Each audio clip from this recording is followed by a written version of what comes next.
Imagine this. It is 1923 in Berlin, and the morning air bites at your skin with a cold that feels personal. You are standing on the pavement, pushing a wooden wheelbarrow. It is heavy. It creaks under the weight of physical paper. Inside that wheelbarrow are stacks of banknotes tied in twine.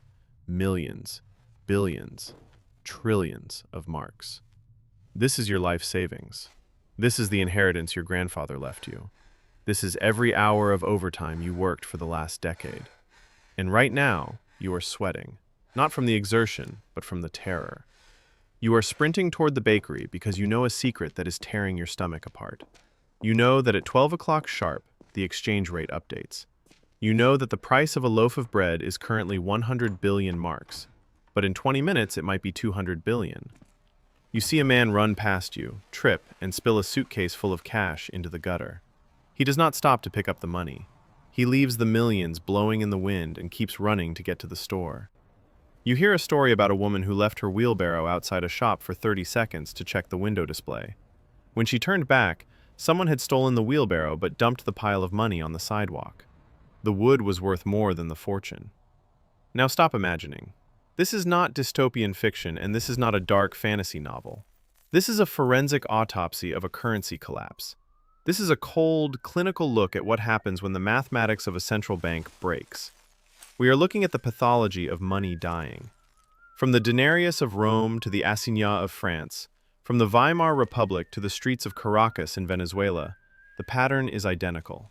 It is a mathematical certainty. The educational system and modern financial institutions have designed you to be ignorant of this cycle. They have built a curriculum that teaches you to calculate compound interest, but forbids you from understanding currency debasement. They convince you that holding cash in a savings account is safety, when the forensic data proves that in a hyperinflationary event, cash is not a store of value, it is a melting ice cube in a blast furnace. We are not here to speculate. We are here to perform a recognition of pattern. We are looking at the data points of survivors. When the music stopped in 1923, or in 1993 in Yugoslavia, or in Zimbabwe in 2008, 99% of the population was wiped out. But 1% survived. 1% actually thrived. How? They did not hold the paper. They held the 5 specific assets that history proves are immune to the printing press. We are going to dissect these 5 assets right now. Number 1, precious metals, specifically gold and silver. This is not about jewelry, this is about monetary physics. Gold is the only financial asset that is not someone else's liability. When a currency dies, it dies because trust evaporates. The government says this paper is worth something, and the market says no. Gold requires no trust. It is the baseline.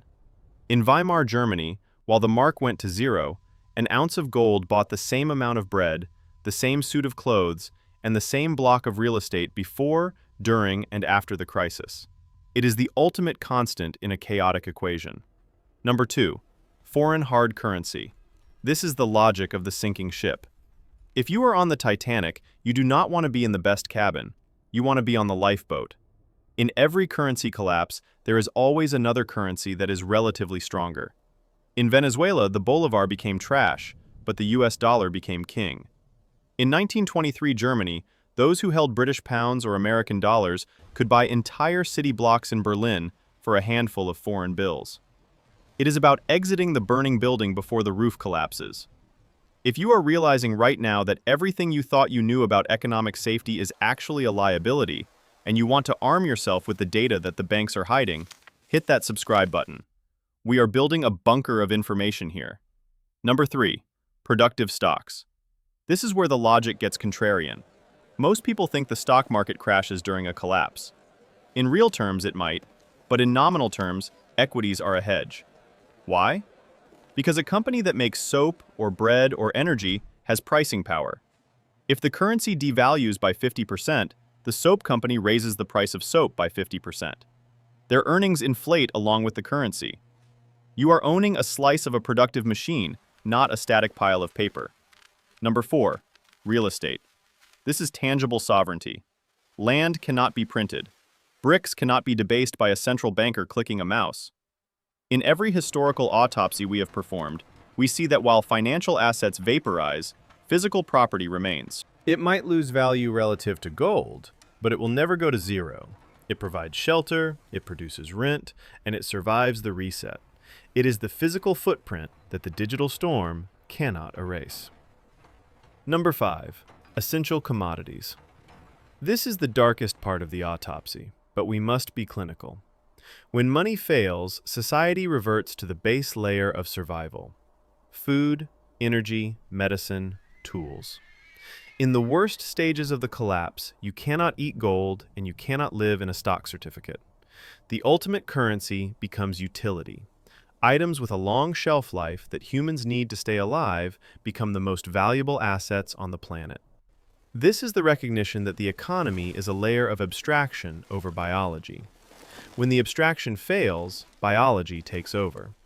If you are already positioning yourself in any of these 5 categories, drop a helicopter emoji in the comments below.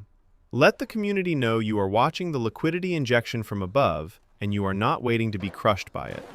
The contrarian truth is that the system needs you to stay in cash.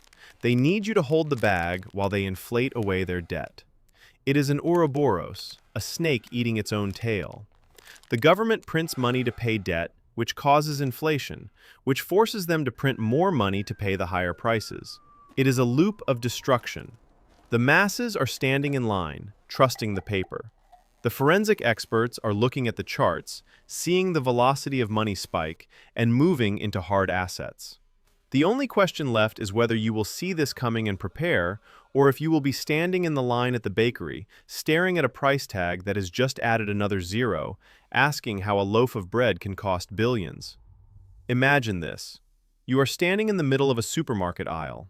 The fluorescent lights are flickering overhead, casting long, nervous shadows against empty shelves. It is not 1923 in Weimar, Berlin, and it is not 1993 in Sarajevo. It is next Tuesday. You look down at the price tag on a loaf of bread. As you stare at it, a store clerk walks up with a pricing gun, peels off the sticker that says $10, and replaces it with one that says $50. You feel a cold drop of sweat roll down your spine because you realize the cash in your wallet, the money you spent 40 hours a week trading your life energy to earn, is melting like ice on hot pavement. The panic in the air is thick enough to choke on. This is the moment the illusion breaks. This is the moment you realize that currency is not wealth. I want you to understand that what I am about to tell you is not dystopian fiction. I am not here to scare you with ghost stories. I am a forensic financial expert conducting an autopsy on a dying system. I look at the data, I look at the charts, and I see the pathology of a terminal patient. The math is brutal. It does not care about your feelings, your politics, or your plans for retirement. We are witnessing a pattern recognition event that has happened dozens of times throughout history, from Rome to France to Venezuela. The symptoms are always the same: massive debt, unchecked money printing, and the eventual vaporization of the middle class. But while the masses panic, a small minority of forensic investors are calmly moving their liquidity into 5 specific vehicles that act as life rafts in a hurricane. Number 1 is gold and silver. These are the only financial assets in existence that have zero counterparty risk. Think about that term, counterparty risk. It means that for your asset to have value, someone else has to keep a promise. A bank has to stay open. A government has to remain solvent. A stock exchange has to keep the lights on. With gold and silver, there is no counterparty. It is the only money that is not someone else's liability. It has preserved purchasing power for 5,000 years. In ancient Rome, an ounce of gold bought you a toga, a belt, and a pair of sandals. Today, that same ounce of gold buys you a tailored suit, a belt, and a pair of leather shoes. The technology changes, but the purchasing power remains absolute. Meanwhile, every single fiat currency in the history of mankind eventually returns to its intrinsic value, which is zero. This is not speculation. This is a historical certainty. Gold is not an investment to get rich. It is insurance to keep you from getting poor when the paper money burns. Number 2 is strong foreign currencies. This is the contrarian logic that saves families while others starve. Most people suffer from a recency bias called the home bias. They keep 100% of their liquidity in the currency of the country they live in. If you live in a house that catches fire, you do not try to store your water in the living room. You want your water outside the burning building. Holding liquidity in a system outside your own failing economy gives you options. When the local currency collapses and capital controls are locked down, having access to Swiss francs or Singapore dollars is the difference between being a prisoner of the state and being a free agent. It is about jurisdictional arbitrage. You are effectively shorting your own government's incompetence by going long on a more stable sovereign balance sheet. Number 3 is productive stocks in essential sectors. I am not talking about the latest tech unicorn that loses billions of dollars a year but has a cool app. I am talking about companies that produce the things human beings need to physically survive. Energy, agriculture, water, defense. Even during a total economic collapse, society cannot function without the basics. The lights still need to come on. People still need to eat 3 times a day. Crops still need fertilizer. The forensic analysis shows that while speculative assets get slaughtered during a depression, the companies that own the tangible means of production, the pipelines, the farmland, the mines, often become the new currency. They have pricing power. If inflation doubles, the price of wheat doubles, and the revenue of the farm doubles. It is a natural hedge against the destruction of the dollar. If you are currently realizing that everything you thought you knew about economic safety is wrong, and that the 60-40 portfolio you were sold is actually a suicide pact, hit the subscribe button right now. The algorithm is designed to keep you asleep. I am designed to wake you up. Number 4 is income-producing real estate. This is a tangible asset that historically tracks inflation with terrifying precision. But you must be surgical here. I am not talking about speculative luxury condos in a bubble market. I am talking about farmland, workforce housing, and storage. Real estate is leverageable, tax-advantaged, and most importantly, it is finite. They are not making any more land. When the central bank prints $1 trillion, that money has to go somewhere. It flows into hard assets. The house doesn't get more expensive. The money gets cheaper. The house is the anchor. If you own the dirt, you own the foundation of the economy. While the renter is trapped in the inflation loop, paying more every year, the owner is riding the wave, paying down fixed debt with devalued currency. It is the ultimate wealth transfer mechanism, and you want to be on the receiving end. Number 5 is essential commodities.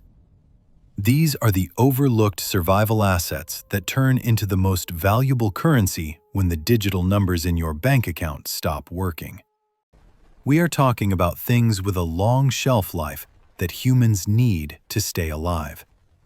This is the recognition that the economy is a layer of abstraction over biology. When the abstraction fails, biology takes over. We are seeing a shift where the financial economy is crumbling, but the physical economy is asserting dominance. If you cannot eat it, wear it, or burn it for heat, it has no value in a hyperinflationary event. Stockpiling shelf-stable food, water filtration, medical supplies, and energy sources is not hoarding. It is capitalizing your own personal central bank. If you are already positioning yourself in any of these 5 categories, drop a helicopter emoji in the comments below. Let the community know you are watching the liquidity injection from above and you are not waiting to be crushed by it. The contrarian truth is that the system needs you to stay in cash. They need you to hold the bag while they inflate away their debt.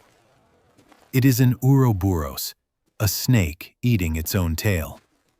The government prints money to pay debt, which causes inflation, which forces them to print more money to pay the higher prices.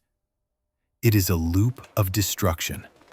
The masses are standing in line, trusting the paper. The forensic experts are looking at the charts, seeing the velocity of money spike and moving into hard assets. The only question left is whether you will see this coming and prepare, or if you will be standing in the line at the bakery, staring at a price tag that has just added another zero, asking how a loaf of bread can cost billions. Imagine this. It is November 1923. You are standing on a frost-covered cobblestone street in Berlin. The air cuts through your coat like a knife. You are pushing a wooden wheelbarrow. Inside that wheelbarrow is not cement. It is not bricks. It is filled to the absolute brim with paper money. Billions of marks. Stacks of paper that represent a lifetime of labor for an entire generation. You leave the wheelbarrow outside a bakery for 30 seconds to step inside and ask if they have any bread left. When you look back through the window, the wheelbarrow is gone. Someone dumped the billions of marks on the sidewalk and stole the wheelbarrow. The wood was worth more than the money. This is not a dystopian fiction. This is a forensic reconstruction of a currency homicide. I am not here to speculate on what might happen. I am performing a financial autopsy on the dying anatomy of fiat currency. The math is brutal. When we analyze the charts, we are seeing the exact same necrotic tissue in the modern economy that we saw in the Weimar Republic, in Zimbabwe in 2008, and in Venezuela in 2016. It is simple pattern recognition. The system wants you to believe that inflation is just the price of gas going up a few cents. That is a lie. Inflation is the speed at which your life energy is being siphoned off by a parasitic host. We are witnessing the financial Ouroboros. This is the snake eating its own tail. The central banks print money to pay the interest on the debt. The printing devalues the currency in your pocket. That devaluation forces prices to rise. The rising prices force the government to print even more money just to pay for the same goods and services. It is a suicide loop, a death spiral. And while the masses are taught to save their cash, the forensic evidence shows us that cash is the one asset guaranteed to go to zero. If you are realizing right now that everything you were taught about saving money was designed to make you lose it, hit that subscribe button. We are analyzing the crime scene while everyone else is still asleep. So, how do you survive the autopsy? History gives us 5 specific categories of assets that act as lifeboats when the ship sinks. Number 1. Precious metals. Gold and silver. This is the only financial asset that is not simultaneously someone else's liability. Every bond, every dollar bill, every savings account depends on a counterparty keeping a promise. Gold does not require a promise. It is the only money that has survived for 5,000 years.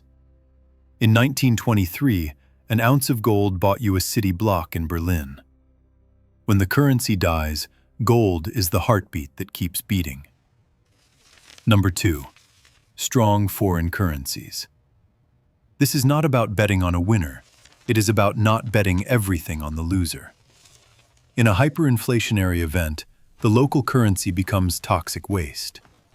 Having exposure to a basket of other currencies, like the Swiss franc or even the dollar relative to weaker currencies, buys you time. It allows you to move. It allows you to transact when the local ATMs stop working or limit your withdrawals to the price of a candy bar. Number 3. Productive stocks. I am not talking about speculative tech companies that lose millions a year. I am talking about companies with tangible assets and pricing power. Companies that own the mines, the oil wells, the food production, and the supply chains.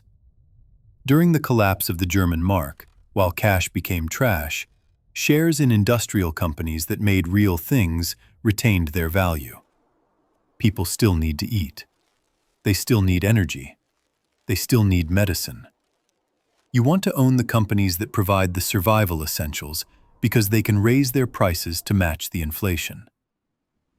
Number 4. Real estate. But you have to be surgical here. Not speculative luxury condos in a bubble market. I am talking about productive land, farmland, timberland, rental properties with fixed-rate debt.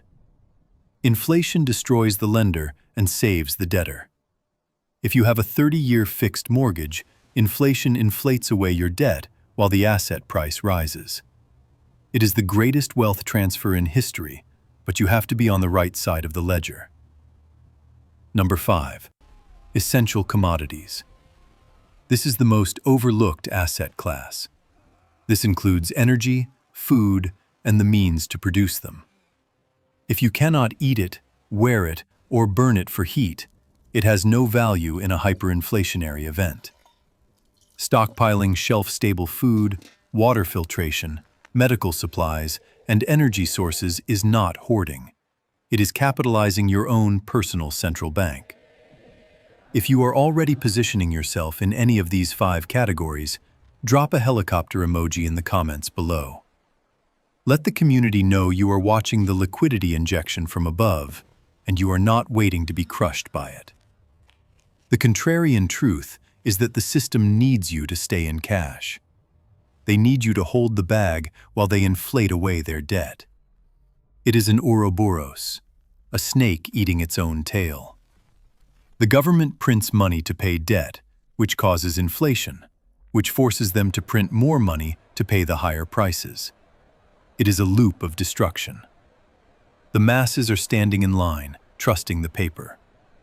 The forensic experts are looking at the charts, seeing the velocity of money spike and moving into hard assets. The only question left is whether you will see this coming and prepare, or if you will be standing in the line at the bakery, staring at a price tag that has just added another zero, asking how a loaf of bread can cost billions.